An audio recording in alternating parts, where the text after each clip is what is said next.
In Zambia and other African countries, we hear a lot about the AIDS crisis and the people dying there. But what we don't hear much about are the children that are left behind. Sometimes a grandparent or an aunt or uncle can help. But when all of the adults in a family have died of AIDS, the children often end up living on the streets. These children are called street kids. They're kids just like you, but they have no homes, and most of them have no parents. In fact, 1 in 5 children in Zambia is an orphan. The disease AIDS has taken away their parents' lives and their normal way of life. They sleep on the streets where it's dirty and dangerous, and with no one to protect them, they're especially vulnerable to physical and mental abuse. You know, you get the police also harassing the kids when they find them sleeping in some places, and sometimes they beat them up quite badly. And then, of course, with the little girls, there's always a danger that they'll be raped.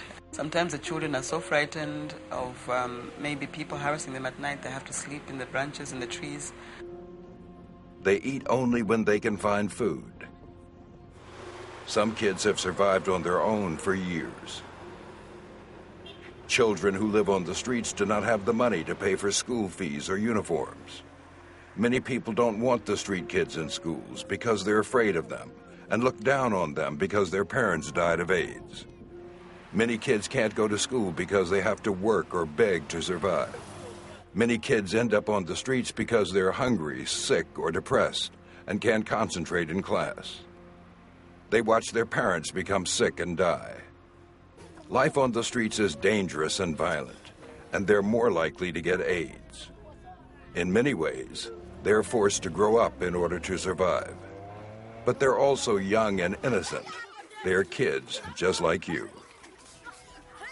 I realized from having to work with the children that we're sitting on a time bomb. For me, children are the future.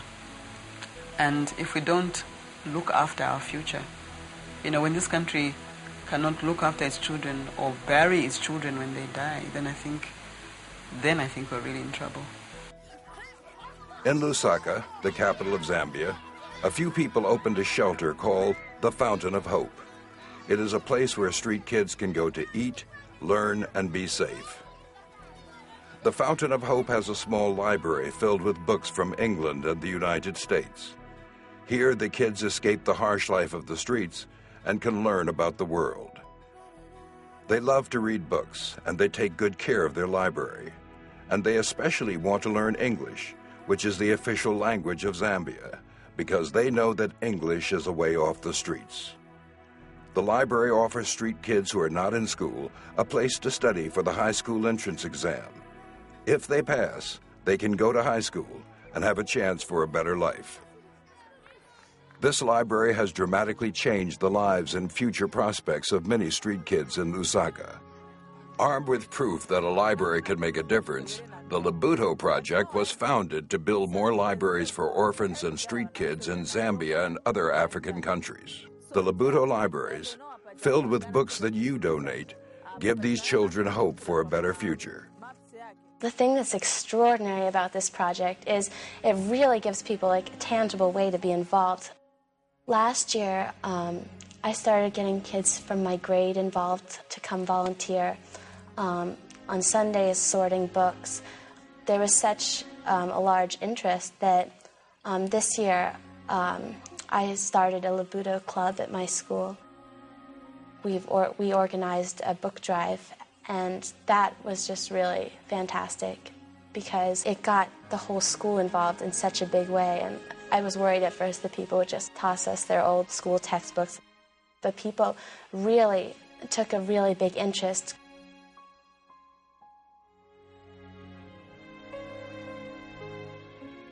We thought about how hard life was for street kids in Africa, so we decided to do something to help them. The Lubuto Library holds about 10,000 books. Our goal is to give those kids excellent libraries, so we only really want the best books. We are asking you and your families to donate all kinds of books so we can make a complete library. Think about the ways that books can help bring hope into the world. We live in a global village. What affects one does affect another. Maybe not directly today, but indirectly in many ways. I do believe that whatever we can do as a people to help other people helps us, makes us all better, so that we can all have a better future and enjoy the fruits of our societies.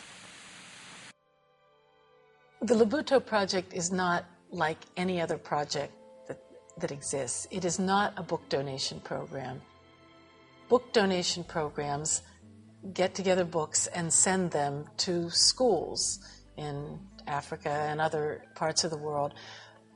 But the children that we are reaching are mostly out of schools. Because they're not able to be in school, they know that there's no hope for their future. There's nothing they can do without getting an education. I heard one child say at one time, without an education, you are nowhere, you are nothing.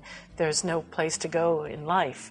So our program is actually sending complete libraries, already organized, and creating new institutions so that these children will have a place to go. The little library that we started by accident in a shipping container in Zambia has just been overwhelmed. There are hundreds of kids coming. They want to get in and they want to read the books. This is the basic design of a Lubuto library. It's 3 structures that are based on traditional architectural styles found in Zambia, which is the country where we're building our first Lubuto libraries. There is absolutely no need whatsoever to convince these kids that this would be valuable to them. They just know it. When I used to read in Zambia, after 2 hours of reading books, they were still begging for more. There's nowhere you can go if you don't know how you don't know how to read, and you can't get a job. She got married to the prince here. It gives me hope that you can also live a successful life. These kids, these street kids, are just the same as we are. It's so important for these kids to have something in their lives. I mean, to have something that brings them hope, something that brings them an escape from how hard their lives are, and just it's something that they need just the same as we do.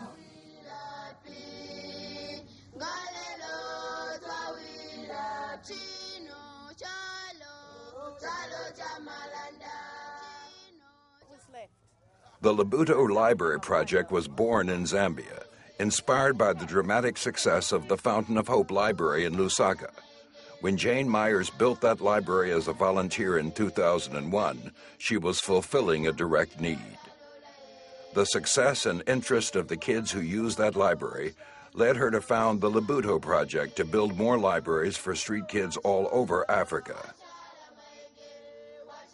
The word Lubuto means enlightenment, knowledge, and light.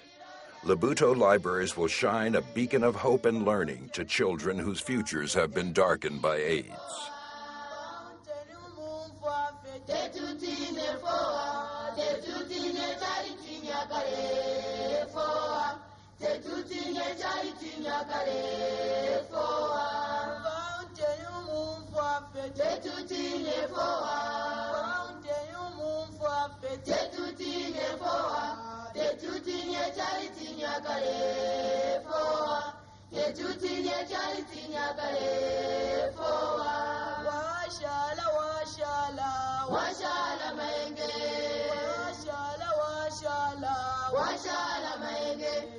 Charity